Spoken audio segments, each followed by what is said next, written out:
Hello and welcome to the Dream Team Professor podcast. My name is Scott, and in this episode we're going to be looking at the top players to target in Game Week 9 on Sun Dream Team. Now, as always, we're going to start off with the fixture ticker from ffstuff.co.uk, a free website where it helps with all of your Sun Dream Team planning and pretty much all of your fantasy football game planning as well. So do check that one out. But this is the fixture ticker on Sun Dream Team.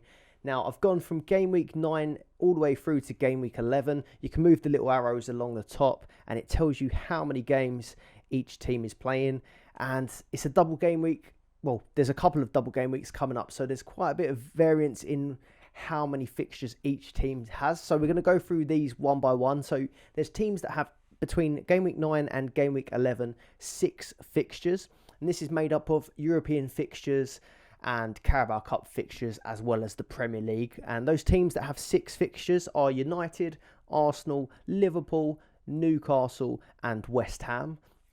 Then there's teams that have 5 fixtures. These are teams that have Europe but are knocked out of the Carabao Cup and obviously Premier League as well. They're all going to have Premier League games. So 5 fixtures, Europe but no Carabao Cup, include City, Villa and Brighton. Teams with 4 fixtures, which is just Premier League and Carabao Cup, no Europe, which is pretty much only Chelsea with the 4 fixtures. You have got Fulham as well there, Everton, Burnley and Bournemouth, but I don't think they're really teams that we're going to be targeting. And then everyone else has 3 fixtures, so including Spurs and Palace, who are probably the most popular teams on Dream Team that have just the 3 fixtures. So as you can see, Tottenham, while they've got some really good assets at the minute in Son, Maddison, some of the defenders, you are losing out on quite a lot of fixtures if you are going with Tottenham players between Game Week 9 and Game Week 11 versus those teams that have either Carabao Cup or European football. So just something to consider with your Dream Team planning. And then, so that's fixture volume, but then in terms of best fixtures for Game Week 9 specifically, I really like the look of Newcastle and Liverpool for Game Week 9. Both of them have 2 favourable home fixtures. So Newcastle have Crystal Palace at home and Borussia Dortmund at home. Obviously, Crystal Palace are a good side. They don't score a ton of goals, but they are quite a solid side. But it could be one to maybe target for those defenders. And then Borussia Dortmund, while that is always going to be a tough game, Newcastle have really impressed in the Champions League so far. So if you back them to carry on, that could be another good fixture for Newcastle. And Liverpool, so they're going to be the early kickoff when we return from international break. They face Everton at home, so the Merseyside derby at home in the early kickoff. Whether or not you back the early kickoff is up to you. So Everton at home, and then it's followed by Toulouse at home as well, so at Anfield. But there is a fair bit of rotation that happens in those Europa League games for Liverpool at the minute. So that is something to consider for that double game week. But on paper, 2 good home fixtures in my opinion. Then I'd drop down. I think they're the best 2. But then I'd go down to City and United after that. So both of these I'd still say have good fixtures. Despite both not being in the best of form, City can beat anyone. But they have just come off the back of that loss to Arsenal and a few dodgy results by their standards. So just something to consider. But Brighton at home does still look like a good fixture for Man City. Obviously, Brighton leaking goals at the minute and Manchester City have got a ton of firepower. So that looks like a good fixture. And then they face Young Boys away from home in the Champions League, which I think should be absolutely fine. So 2 good fixtures for City. United face Sheffield United away from home. Sheffield United haven't won a game yet and really look poor at the back, conceding quite a few goals. So should be a good fixture on paper for Manchester United. And then FC Copenhagen in the Champions League at home. So again, this should be a really good double game week for Manchester United if they were in good form and if they're firing. But it's a big if. They're out of form at the minute. So are these 2 fixtures going to be the fixtures that turn it around for Manchester United? That's what you've got to consider. Then I'm going to go down to Arsenal, Villa and West Ham. I'd consider these as tougher doubles. They're not terrible. West Ham and Villa actually play each other in that Premier League game. But I'll start off with Arsenal. 2 away games, Chelsea away from home and Sevilla away from home. So 2 teams that aren't as good as they have been historically, but still can cause problems. Chelsea have picked up a little bit of form in the Premier League, and Sevilla is always a tough fixture, especially away from home as well. So I'd say this is a tougher fixture for Arsenal, but they are in decent form. Aston Villa, they face West Ham at home in that first fixture. So obviously if you've got West Ham players or Villa players, both have been popular, they will be playing against each other in this one. And I can see there being goals in that game. So maybe not the best for defenders. West Ham have scored in every single game this season. And obviously we know Villa have got quite a few attacking assets that have been pretty good. So it's going to be a tough game to call, that first one. And then Villa play AZ Alkmaar in the Europa League. And there's been a bit of a mixture of rotation, I'd say, from Emery in that one. So, again, a little bit tougher to choose your players from Aston Villa in that game. But we will go into Villa. And then West Ham, so obviously Villa away. And then they play Olympiacos away. So 2 away fixtures for West Ham. These are the main sides that I'm going to look to cover in this episode. Spurs, I'm going to mention their fixture anyway because they do face Fulham. So if you have got Maddison and Son, that is still a really good fixture for those two. But they will just play the one fixture this week. And then they will just play 3 fixtures in this run from game week 9 through to game week 11. So that's when you might want to consider going for European players.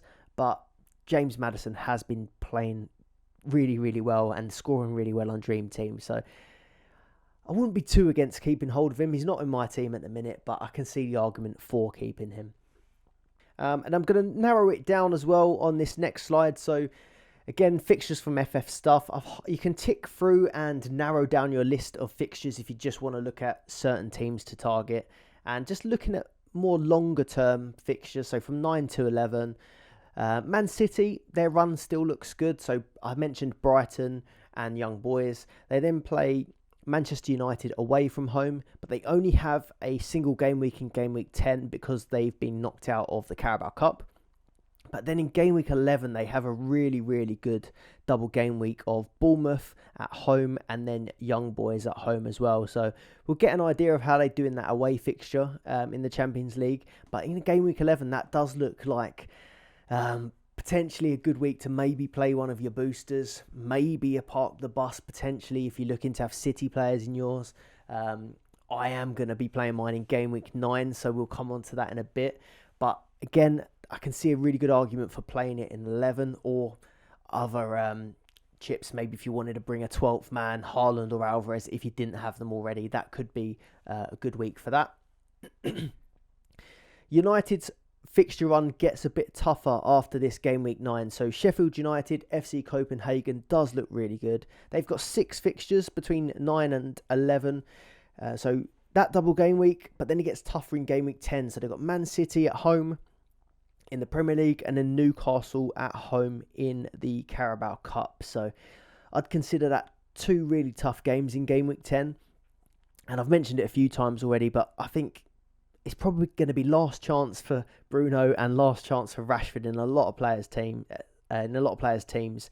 And also, if you look at Arsenal's fixtures in game week 10, you can probably look to get Saka back in when he plays Sheffield United potentially, or move to Arsenal players from Man United playing Manchester City and Arsenal playing Sheffield United. Could be a bit of a good crossover week. Onto Arsenal's run. Back onto Man United. So after that tough week, they've then got Fulham away and FC Copenhagen away. So 2 away games. They look okay on paper. Obviously better than the week before. But if they don't pick up form, this is going to look like a difficult run for them. Arsenal, I'd say it's toughish. So I mentioned the 2 away games, Chelsea, Sevilla. They then have Sheffield United, which does look like a very good game. West Ham away from home in the Carabao Cup. Now, that all depends on what sort of lineups teams put out. And then they have Newcastle away and Sevilla at home in game week 11. So game week 11 does look quite tough for Arsenal.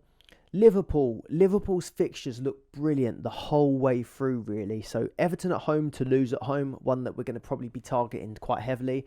Forest and Bournemouth in game week 10. So Forest in the Premier League, Bournemouth away in the Carabao Cup. Both look good. And then game week 11 as well, Luton away from home and Toulouse away from home. So, if you don't end up including your Liverpool players, maybe in a part of the bus or just in general for Everton to lose, you'll get a good idea of how that goes going into maybe game week 10 or game week 11, whether Liverpool start to look quite solid at the back. You'll get a good insight ahead of that game week 11 double that looks pretty good as well. Newcastle, Crystal Palace at home, Borussia Dortmund at home, which looks good on paper. And then that's followed by Wolves away, Man United away, which I don't think look terrible, to be honest with you. Obviously, Man United away in the Carabao Cup will be tough. Again, it will depend on the Carabao Cup lineups. Newcastle did rotate quite heavily in the last one. And then that game week 11 looks quite tough for Newcastle as well. Arsenal at home, Borussia Dortmund away. So tougher run towards the end for Newcastle. Villa, mentioned their game week 9. In game week 10, they have a really good single of Luton. So I imagine defenders are going to be popular. Ollie Watkins, maybe Diaby are going to be popular to target for that one. Luton do look like a really good team to target to attack with. And then game week 11, Forest away, AZ Alkmaar at home. So game week 11 looks pretty good. Brighton, so conceding goals for fun. Fixtures have been quite tough. Game week 9 is horrible, and I'm not really going to even mention them in this next episode because Estupinian's out. Matoma, March, the attacking players do still look a threat, and they can still score goals, but defensively they do look tough, do look bad. So Man City away and Ajax at home in the Europa League looks like a tough double to me. Fulham at home, that looks like a good fixture in 10. And then Everton away, Ajax away in game week 11 looks okay, to be honest with you. So after that Man City Ajax double game weeks out of the way, Fulham, Everton and Ajax doesn't look too bad. Spurs, mentioned them, just the 3 fixtures. Fulham, Crystal Palace, Chelsea, all in the Premier League. And then West Ham last. Aston Villa and Olympiacos this week. Everton at home, Arsenal at home, double game week in game week 10. And then away to Brentford and Olympiacos in game week 11. So these are the teams that long term I'll probably be picking from. But at the moment, I think probably City, Liverpool and Arsenal probably look the best to target. And maybe Newcastle at the start. Right, I'm going to break these teams down one by one and look at the players that I would like to target for game week 9.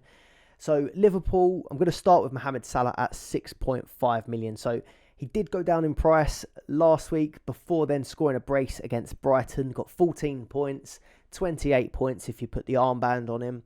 He's got 6 goals and 4 assists for the season, so he is doing pretty well. More assists probably than usual, but now 6 goals, he is ticking along nicely. He's in my team. There's a shout that he could still be a captaincy option really for this week. Probably is going to start the Everton game, or he's going to start the Everton game. And then it's just a question mark how many minutes he gets in that Toulouse game. I think he started the last game, but then came off at half time.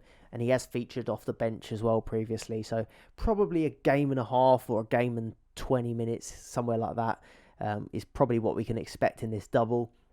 He's third for shots on target behind Haaland and Alvarez. So he is still getting plenty of shots off. He's top for big chances created with 10 big chances created. It's just a shame that Nunes doesn't put more of those away. And then he's the 4th highest scoring player on the game. 5 points behind Saka now as well, who's been flying. So he's starting to justify his price after falling down a little bit. Mentioned probably only plays like a game and a half at best in game week 9. And one last thing, he's only really picked up 1 bonus point so far this season. So most of his points are coming from things like shots, big chances, and obviously goals and assists. Trent Alexander-Arnold is the next person that I'm going to mention. So 5.5 million for him. I think he's probably going to go down in price again. He only got 2 points against Brighton. So I think there will be a lot of people bringing in Trent, probably including myself, this game week. But you will probably take a bit of a price hit there. 2 points against Brighton. But the game before that was the one that was quite promising. So he played in that Union Saint-Gilloise Europa League game. Now, I wouldn't get too excited. I think he probably only played that Europa League game because he was building up his fitness. But what was promising is he only played 60-odd minutes in that game. He obviously got the clean sheet points because he played more than 60. He got 1 bonus point, 1 shot on target, 3 tackles, 1 assist and a clean sheet. So really good performance from him. In 60 minutes, he managed to get 12 points. And I'm hoping for something similar in this game week. So if he can get a clean sheet or maybe an attack in return against Everton, I think that's still fairly likely. But then that Toulouse game, it's anyone's guess what happens. If you get quite fortunate, maybe he starts it. Or maybe he plays the bulk of it. He did manage to play a big chunk of England's first game against Australia, I think. So his fitness shouldn't be a problem. It's just whether or not they want to keep rotating. But someone else I want to mention who's a bit more of a out there pick, someone we wouldn't normally consider, is Tsimikas at 2.7 million. Now, on international duty, Robertson picked up a shoulder injury, looked like maybe a dislocated shoulder.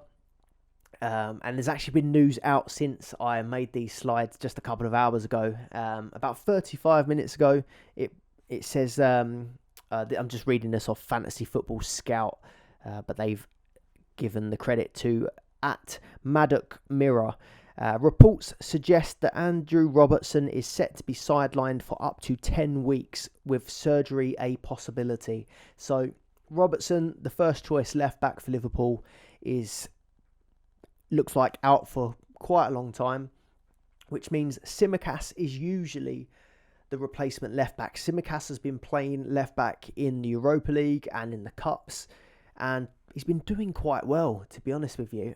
So it has started to get my interest, this one. 2.7 million, you could get a Liverpool fullback, which seems quite a cheap price in comparison to Trent or Virgil, for example. So you get cheap entry into Liverpool defence for quite a good run of fixtures. Everton, Toulouse, Forest, Bournemouth, Luton, Toulouse. I think all of those games look very good. It's just how many of them he will end up playing. So I imagine that he's probably going to get the Premier League games, which before he was just getting the cup games. But it's just a question of, will he end up getting 2 games a week? For someone that normally only plays once a week, maybe there might be a bit of fitness concern for him playing twice a week. But I do think he looks like a really, really good option. And his points have been quite promising as well so far this season when he has played. I know the competition's not been so good in Europe and in the Carabao Cup, for example. But in the 3 games that he started, he got 5 points, which consisted of 3 bonus points, 7 points, which was 3 bonus points, a shot on target and 2 tackles. And then the last game against Union Saint-Gilloise, I think he got 10 points, 1 bonus point, 4 tackles and the clean sheet. So he's one of these players that isn't just getting the points for clean sheets, because some defenders do just pick up maybe 1 bonus here and there and clean sheet points. But if they're not getting clean sheet points, they're not really doing much else. He's getting tackles. You could say consistent bonus, 3, and 1. And then also shots and tackle points as well. So with this good fixture run, I do quite fancy Tsimikas to at least be worth more than what he's priced at 2.7. So I think he's someone I'm seriously going to consider.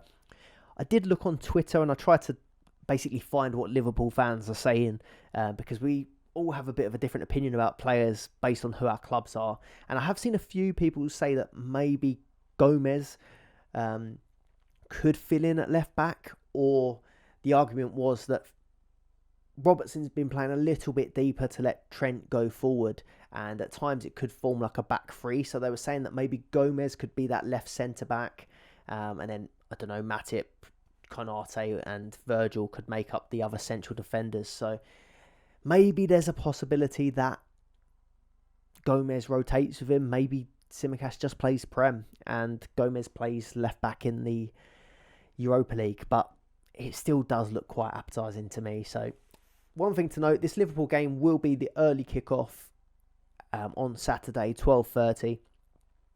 So we will maybe get some leaks or some team news coming out, whether or not some of these players will start. So Twitter is the best place to keep up with that. But Tsimikas 2.7, I think he should be considered. Then just a few people I'm going to cover really quickly. Nunez at 4.1, 4 goals, 4 assists, 53 points. But I think I saw that he was mentioned to have a knock or some sort of injury today, so I'll just quickly double check it. That would have happened since my slides come up. He felt cramping after the Uruguay game.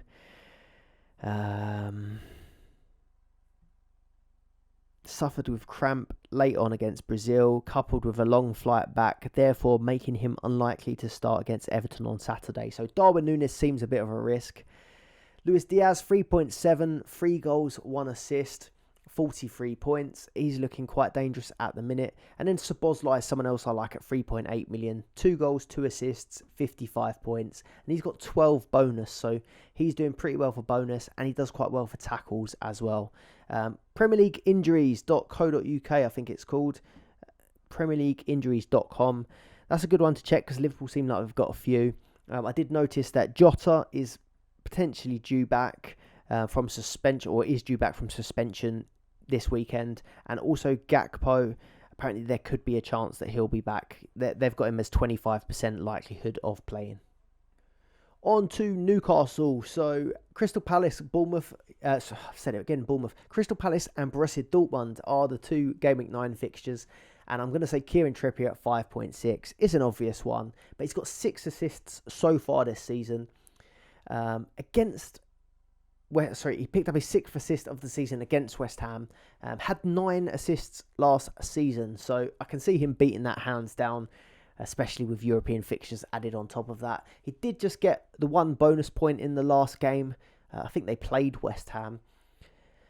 But there wasn't that many points around on that West Ham game. You had Trippier and James Ward-Prowse both scoring or having quite low scoring games. So I think that probably was down to both of them have quite good defences from crosses, set pieces. So maybe it was a little bit of a stalemate fixture when it came to that. But 15 bonus points in total for Kieran Trippier. He tops the defenders, obviously, and the players for Newcastle.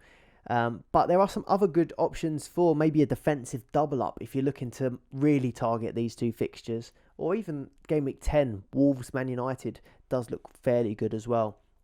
Burn is top of the list out of the other defenders with 58 points. Has a couple of attacking returns so far, and he's at 3.9. Trippier and Burn are 2 players that I've got in my team currently. Fabian Schär at 48 points is just 10 points behind. Again, looks a really good option. Loves a shot from distance. Pretty good from set pieces. Botman's one to be careful with. He's flagged at the minute. I'm not sure when he's due back. Again, that Premier League Injuries.com is probably your best friend for this. He is currently being assessed, and they've got him as 50% to return this weekend. So probably a bit of a risk there. And Lascelles at 1.8 has been covering for Botman, but I'd say at this point probably is a risk as well. So I'd say probably Dan Burn or Fabian Schär if you were looking at the double up. And then Isak, 4 million, grabbed 2 goals and 14 points in the last game. So he's in really good form. 7 goals and 1 assist for the season. And I think he looks really good for this double game week as well. So 2 home games. I think that he'll be a very, very good pick in game week 9. You always have got the risk of Wilson potentially getting minutes. But I think there's a good chance that Isak gets a start plus maybe minutes off the bench at least. So Isak, again, very good option at 4 million as well. Probably underpriced.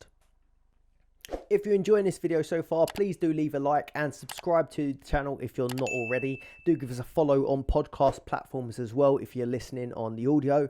And also, if you're looking for more Sun Dream Team content, we've got plenty going on this week. So the Dream Team Tonic podcast is now up and available for everyone on YouTube and podcast platforms. So there's a link in the description below for that one. And then also, if you're just having a bit of a catch up because we've had the international break, I did do, I released it yesterday, a match day recap where we looked at all the top point scorers and key talking points from game week 8. If your memory doesn't span that far back, so that's a helpful one as well. But back to the top players to target. Manchester City, obviously having a little bit of a wobble, lost to the mighty Arsenal for the first time in a long, long time. But again, we can't ignore their players. The form it's not going to last. They're going to be back on it. Game week 9, Brighton and Young Boys does look like a double game week where they're going to score plenty of goals. So despite 3 losses in their last 4, I would not be concerned, and I'd still be backing the City assets. Brighton conceding a lot of goals. Haaland and Alvarez probably are going to be good captaincy options. I think I'm going to go back to Haaland myself, even though I went for Salah last week. Went for Salah last week because they were playing Brighton and because Brighton are so open. I think the same logic really applies for choosing Haaland this week, or maybe Alvarez if you're looking for a punt, but Haaland is the safer of the two despite his poor form. So 7.7 million. I'm still going to captain him, but he does have no goals in his last 3 games, but it's not going to last. I think people have quite short memories and they forget how good he is when he just has a couple off games. He is incredible and he will carry on banging goals. I don't think there's anything to worry about. And I think people actually might start getting a little bit brave where he has been quiet this last few weeks. You're starting to see people transfer him out, starting to see people move the armband away, and there's a punishment coming eventually, and I don't want to be on the other end of it. So I think Haaland is a safe captain for this game or double game week. 8 goals, 2 assists for the season, so 10 attacking returns. If you forgot how good he was, yeah, I'm backing Haaland this double game week to be a decent captain pick. Not too out there of an opinion, that one. Phil Foden at 4.6. He's averaging 5.9 points per game. And surprised me, actually. I've got him in my team. And he's been picking up bonus quite regularly. Doing fairly well.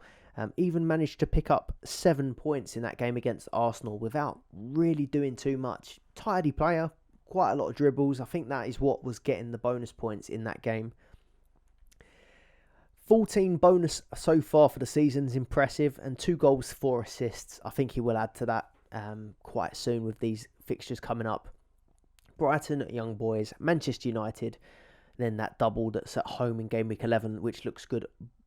Bournemouth and Young Boys. I think Foden is a very, very good pick for this one. Third highest scoring player at City as well. So you've got Haaland and Alvarez up the top, and then Foden just behind. So he's the 6th highest midfielder in the game at the minute. So I'm not sure what his ownership is like at the minute. Foden is at 20%, so fairly highly owned actually, but I think he's a very, very good pick for this week. And then Alvarez, still the highest scoring player in the game at 4.7 million. There is always a concern after an international break because he is coming from South America. They normally end up playing quite late and there's quite a quick turnaround, but I still think that Haaland and Alvarez probably will start this one. But it's always a possibility. He blanked at Arsenal, but before that, he had back-to-back 10-pointers. So again, don't always focus on the last game because he has been explosive. And one of those 10-pointers, I'm pretty sure, was coming off the bench as well. So 6 goals, 6 assists for him. He's 2nd overall for shots on target. And he's averaging 8 points per game. So a really, really impressive start for Alvarez. And don't forget, he's taking set pieces as well and taking them really well. So Alvarez, we'll go on to him, but he's someone that I'm actually going to take out, but only because I'm playing Park the Bus. And it is one that's going to be sort of a hide behind the sofa situation, because I do think he'll score well, but I just don't think he'll score as well as Haaland and Salah, in my opinion. But I don't know. It's just my opinion. Defensively, I'm still hesitant on the Man City defence. So only 2 clean sheets in their last 10 games. And obviously they've got a lot of options to choose from. There's been quite a lot of rotation between, I think it's Gvardiol and Ake at times. Kyle Walker has probably been the best option at 3.6 million, looking best value. Starting quite a lot of games, but John Stones is back fit now. He played for England as well, and he got some minutes in that Arsenal game. So I just want to wait and see and make sure that John Stones isn't taking minutes off Kyle Walker, because he has played that sort of inverted right back at times.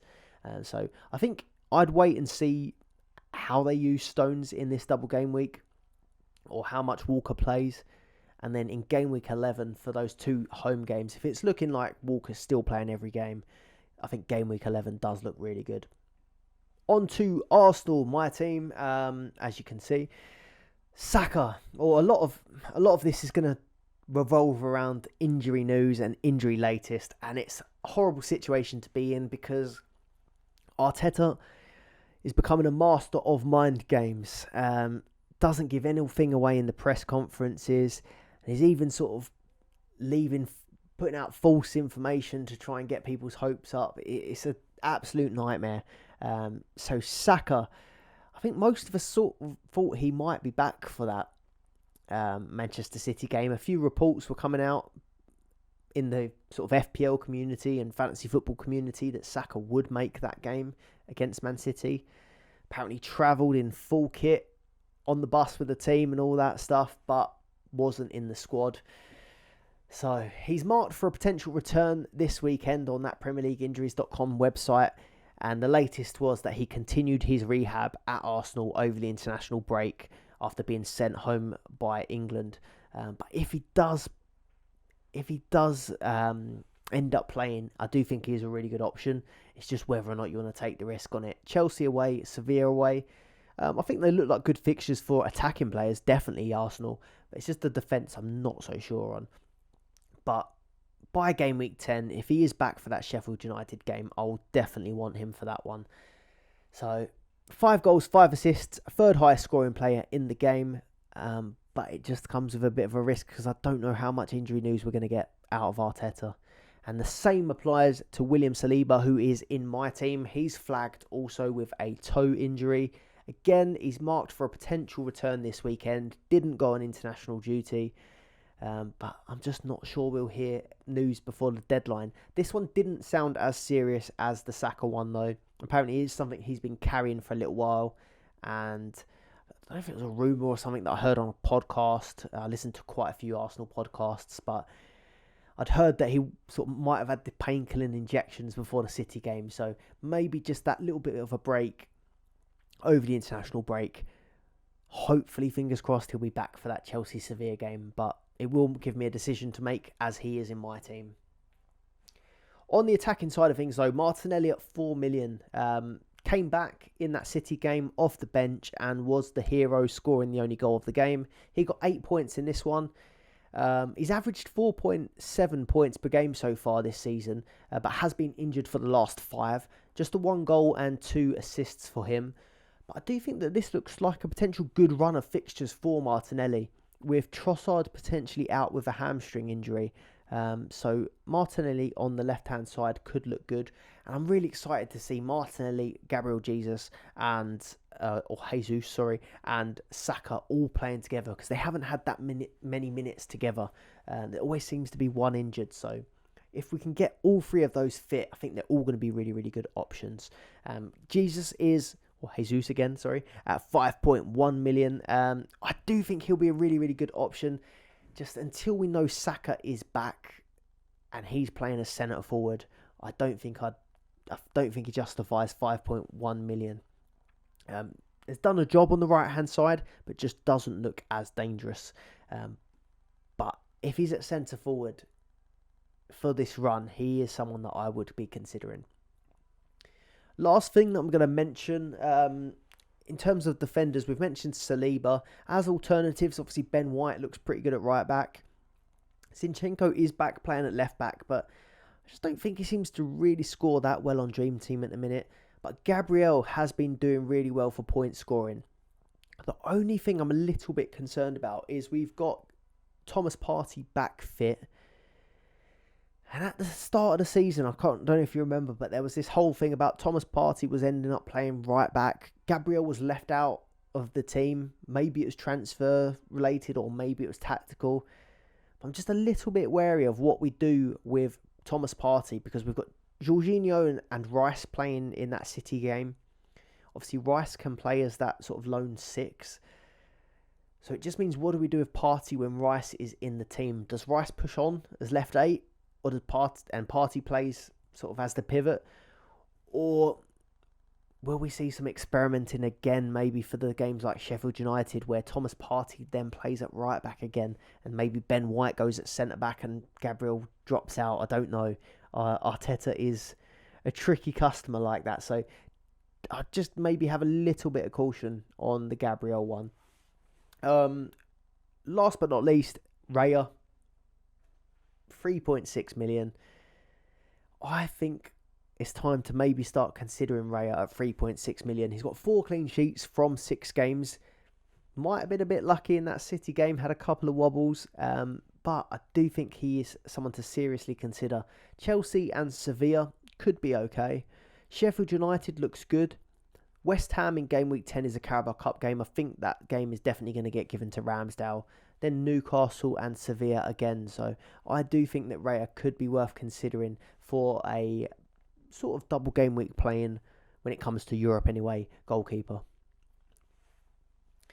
Manchester United, finding them so difficult to assess in my own mind when it comes to Dream Team at the minute, because the fixtures have been great, but the team have been rubbish. Bruno Fernandes at 5.8 is the main question mark and player to target for me. Sheffield United, FC Copenhagen look like really, really good fixtures. I think any team would target Sheffield United at the minute, and Copenhagen at home looks okay. It then gets tougher in game week 10, City, Newcastle. So it really is sort of last chance here for Bruno Fernandes, in my opinion, in my team.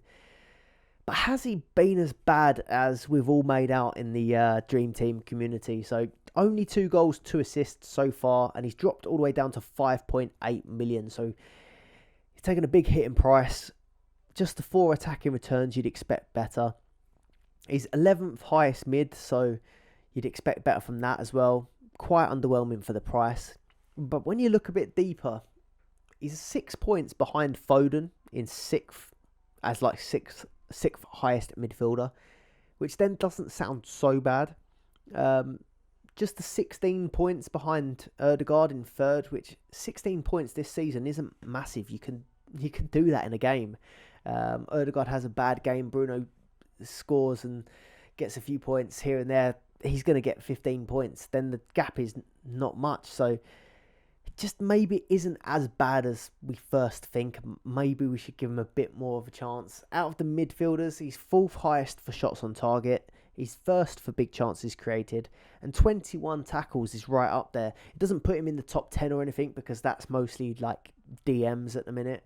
But out of the more attacking, better midfielders, he is sort of ahead of them for tackles. I think he's tied with Saka. So he is doing well for things that score you points outside of goals and assists, but he isn't really getting any bonus points is the only thing. So I just do think that if he gets some attacking returns, he really will start to fly. But at the minute, I think game week 9 is last chance. And then if he does start to score and perform, and Man United perform a bit better, you can always bring him back again. Defence, Dalot at 3.1 million. Defence has been a nightmare for Manchester United so far this season. They've been unlucky with injuries, and to line up how they did for that last game. So against Brentford, they had Lindelof at left back, Evans and Maguire at centre back, and poor Dalot with those guys playing at right back. 3.1 million. He managed to get 6 points in a game where they did concede, so that is promising. But he's averaged only 3.7 points so far this season. Compare that to a Saliba or a Cash on 5.1 and 5.2. Is pretty low. Does look like a good double game week for keeping clean sheets. But Dalot has only kept 2 clean sheets so far this season. I'm not sure how many Man United have got in total, but yeah, it just feels like with Man United at the minute, it's wishful thinking a little bit. So from Man United, he probably is the best defender to consider, but it's just whether or not you back them to turn their form around. He does seem like the most attacking option as well for them. They have got Reguilon, who could be back. I think Varane's back as well from injury this weekend. But Dalot does look like the one with the most attacking potential. His only real haul though this season was 13 points against Crystal Palace in the Cup. And Crystal Palace did rotate heavily, so I don't know how much weight we can really put on that one. And other than that, he's not really got many big point scoring games. He got 8 points in a clean sheet against Burnley, and that was just about it. So I'm not fully convinced, but he probably does look like the best of a bad bunch at the minute in that United defence. One last thing to consider about United defence as well. I think they've got potentially an injury problem to Casemiro. I'll just bring up the injuries page again. Nothing showing for Casemiro at the minute, but I thought I'd seen something on Twitter. But then Amrabat is marked on this Premier League injuries website as having a lower back injury and being assessed. Potential return date is still this weekend, but it's just something to consider. Amrabat, maybe if he's injured, is going to weaken that sort of midfield. And Casemiro as well, even if he does play that Premier League game, he's suspended for the Copenhagen game, so they're not going to be at full strength.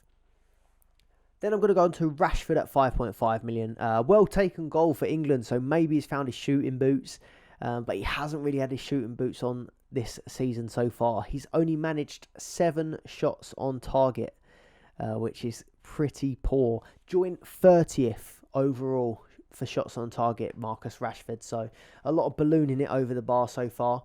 But like I said, well taken goal against Rashford, and maybe he'll spark some confidence. I think he'll go in the same category as Bruno as sort of last chance in game week 9. Then we have Aston Villa. So bit of a mixed bag this first one, game week 9, West Ham and AZ Alkmaar. But then Luton in game week 10 looks great. And game week 11, Forest and AZ also looks okay. I'm going to go with Watkins at 4.3 million as the first player to target. 7 assists and 4 goals. 11 attacking returns is pretty impressive from Watkins. Although I might have expected that to be the other way round with more goals than assists. But you take it anyway. 5th highest scoring striker in the game. Tough double, but I do think there will be goals in that West Ham Villa game. And then it's just whether or not he gets the start in the AZ game. But you do quite fancy Aston Villa to score against anyone at the minute, I think. And then for Luton, it didn't pay off for Son owners in the last week, but you would still back Watkins to do well in that one. So more of a longer term pick in Watkins. Matty Cash, 3 million, is someone who's in my team. 5th highest scoring defender in the game at the minute. And one that's really, really dangerous for attacking returns. 2 goals and 2 assists so far this season. But hasn't started any of the European games so far. So the 2 that he's played, he came on at half-time in one of them and in the 67th in the other. I think it was the 67th where he did actually come on and get an assist. But you don't get the clean sheet points unless you play the 60 minutes. So I think he ended up with just like 2 points for an appearance, an assist, and then getting a yellow card. So really quite disappointing how that one turned out. But I'm happy enough to have him in my team. But the real question mark comes with if you're playing the part of the bus chip, whether or not you want to have someone that's not guaranteed for 2 starts. I think if you've just got maybe 1 or 2 that are a bit of a question mark, it's okay. But if you have got quite a lot of Europa League or Europa League conference players, I think it gets a little bit sketchy at that point. But he could still get lucky with a start. I think Digne might have started potentially 2 of them. So it just depends how they set up, I think. But at the minute, from the previous, it doesn't look like he's going to start the European games. One thing to consider as well is that they've got West Ham and AZ that week. And if you looked at them, I wouldn't really fancy Aston Villa for the clean sheet against West Ham. West Ham have scored in every single game so far this season. They've got Ward-Prowse, Bowen, big attacking threats. So you are banking on an attacking return really from Matty Cash. He does all right from tackles as well, but not so much on the bonus. Someone that does do well on the bonus system, though, is Konsa at 2.7. So he's 10 points behind Matty Cash, but has 14 bonus points compared to Cash's 4. He started both of the European games as well. So he's starting in the Prem and he's starting in the Europa League Conference. So I do actually think that he's probably a better option or safer option than Cash. And he just seems to be competing with Cash just by getting these bonus points. And quite honestly, I think these bonus points are a bit more repeatable or reliable than attacking returns. It's not every game that players get attacking returns, but Konsa does seem to be pretty much getting bonus in every single game. It's just whether it's 1 through to like 5, you're never quite sure. But he does seem to be getting more than just the clean sheet points. So Konsa at 2.7 does look like a really good option from Villa. And then just quickly on Diaby, 3.5 million. He was injured for a little while, but he's back now. 2 goals, 4 assists. It does look a decent option at 3.5. Digne, I mentioned him, but he's on 4 yellow cards. I've been on yellow card watch, and he's on 4 yellow cards in the Premier League. So 1 yellow card from suspension. And the same goes for Douglas Luiz, who's been impressive at 3 million. He's the penalty taker, but he's on 4 yellow cards as well. So both of those two are walking a Premier League tightrope. And then Martinez in goal, 3.2 million. I do think he's a good option. He's playing twice a week. There's not that many keepers that are playing twice a week. I think you've got Onana.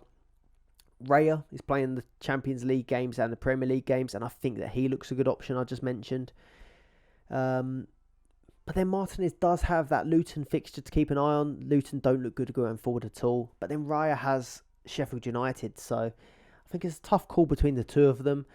And on the next slide, I'm going to mention Areola as well from West Ham, who could potentially be another double game week keeper. So we'll skip ahead to West Ham.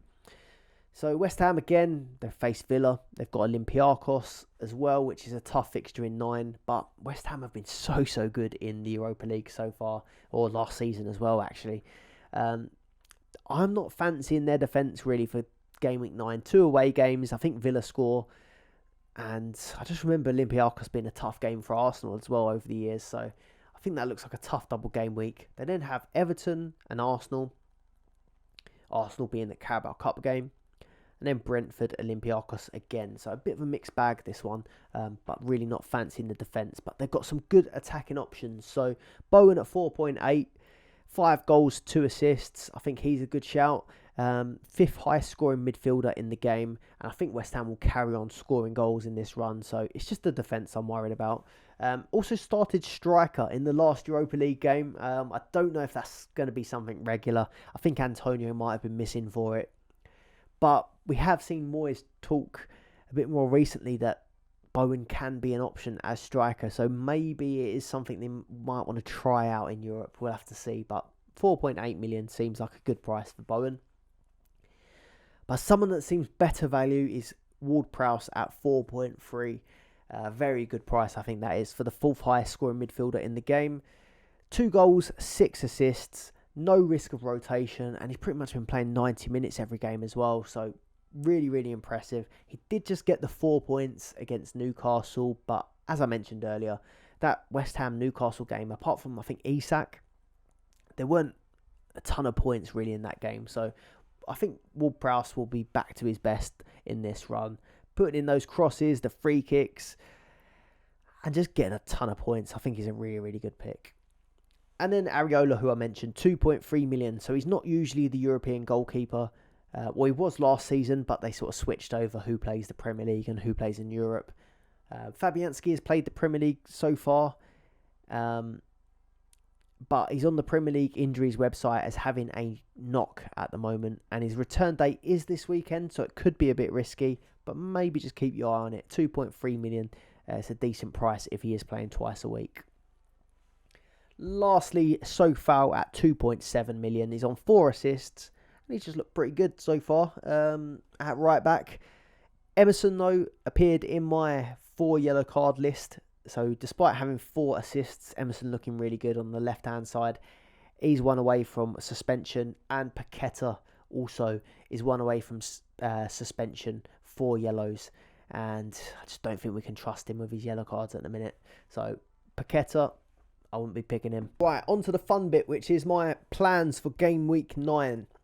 I won't run through who scored me all the points last week. That is in my last video that I did, the game week 8 recap. So you'll be able to check that out at the end of this video. There'll be a link to it. But I've got 74 points. I'm up to 764 total points. And my rank is at 2.4k at the minute. So green arrow there. Happy with that. Halved my rank. But I'm almost certain, I'm 99%, maybe 99.9% sure that I'm going to play the part of the bus this game week 9. Now, this is how my team is at the minute. I've got Johnston in goal, Dan Burn, Saliba, Cash and Trippier at the back, so a back 4. I've got Bruno Fernandes, I've got Anthony Gordon, who's now not suspended, Phil Foden, Alvarez, Salah and Erling Haaland. I'm going to stick the armband on Erling Haaland. I mentioned that. the reasons for it. Now, part of the bus. I'm going to want 5 defenders for this one. And Trent, I just want Trent for the part of the bus. He's got such a high ceiling. He's had such consistent attacking returns over the years. So he's someone that I'm going to want in for the part of the bus. The only downside is he's probably unlikely to get 2 games, or very unlikely to get 2 starts. He starts Everton. We're not sure if he starts the European game. That's going to be a bit of a gamble, that one. So I'm bringing him in regardless anyway, just because I think that he can get a haul in even just the 1 game, or if he features off the bench, I still think that he does have that potential to get attacking returns. So I'm going to put Trent in. It'll be very lucky if he does end up with 2 starts. I'm not counting on the 2 starts, but I just think with double points, he's someone that I want to have in my team. So Trent Alexander-Arnold is going in, and it's going to be for Julian Alvarez. So as you can see, I've got Alvarez, Salah, Haaland up front. I need to drop 1. I've got 2 City, 1 Liverpool. Salah's doing brilliantly at the minute. Haaland and Alvarez blanked against Arsenal. Both can still hurt me, I know that, by taking them out. But Haaland's the guy I want as my captain. So Alvarez makes way for Trent Alexander-Arnold. So I'm happy with that. That's my back 5. But that leaves me as sort of minus 0.3 for budget. So I've got to lose 0.3 million somewhere along the line here. So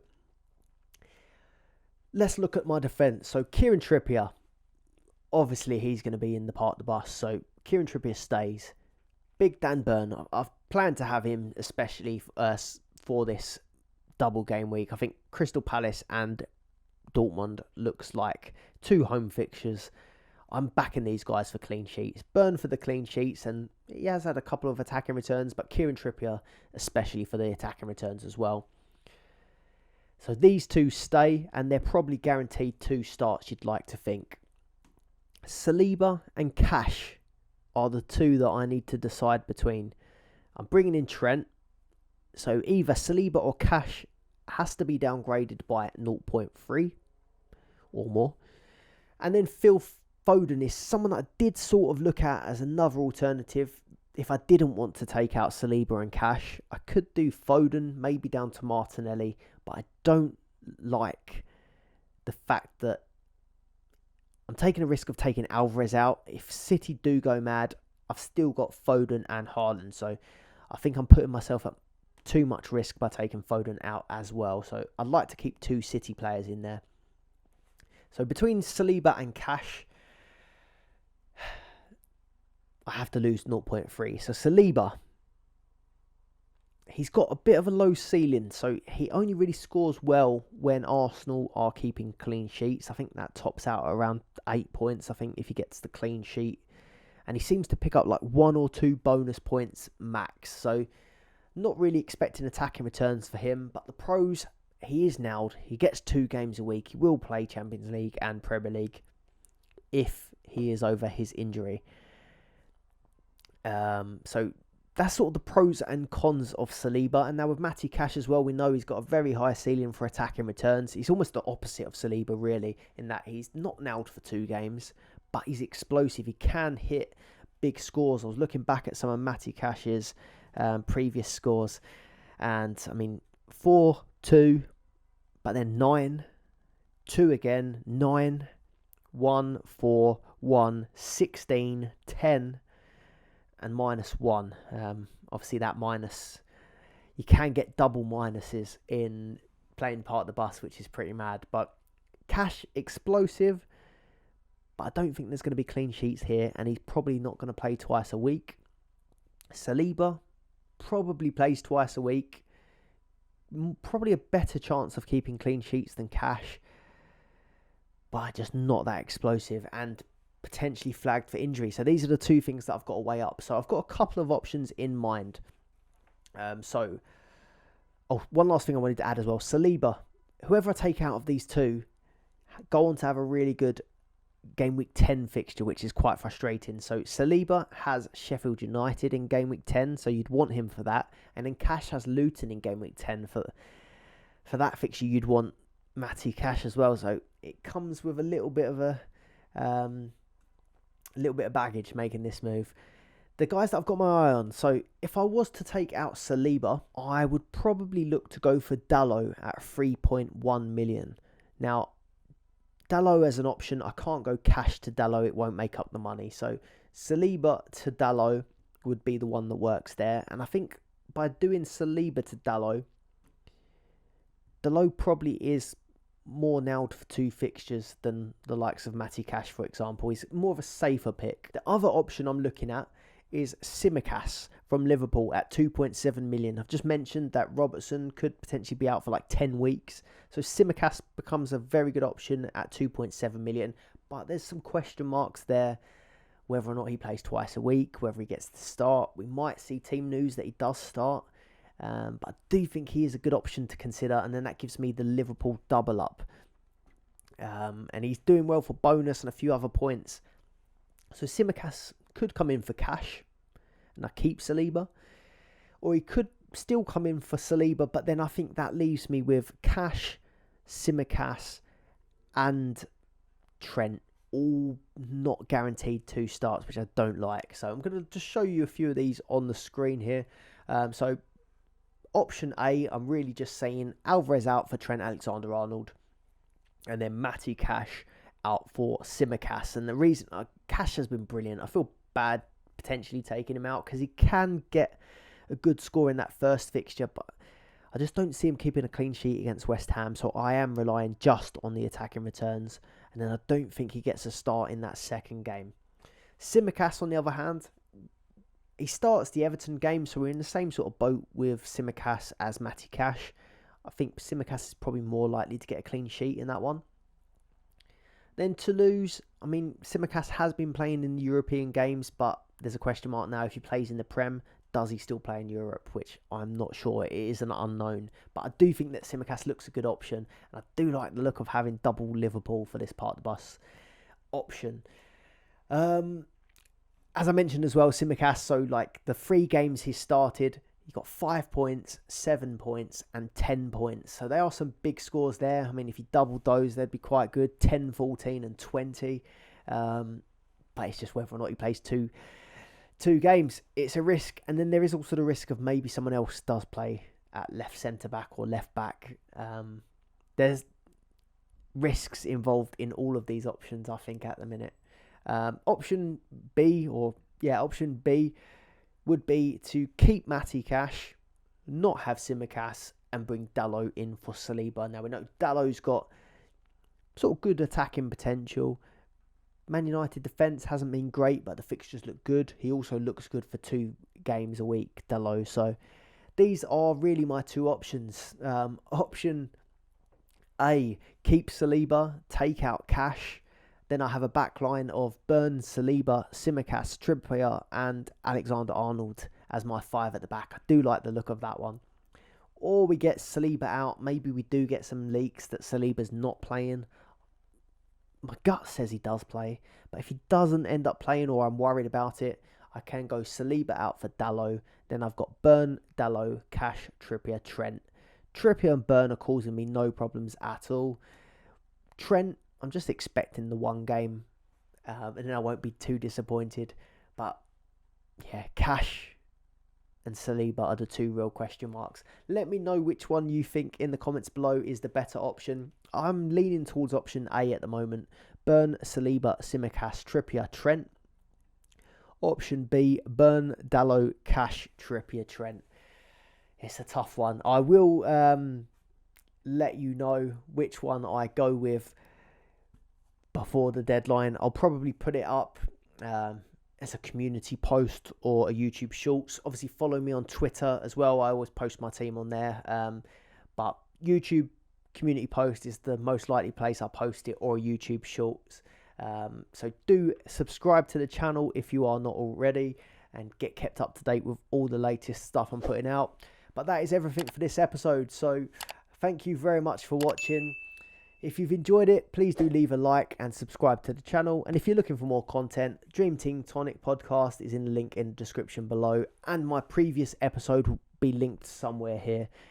Game week 8 match day recap. So thank you for watching, and have a good game week 9. See you on the next one. Bye bye.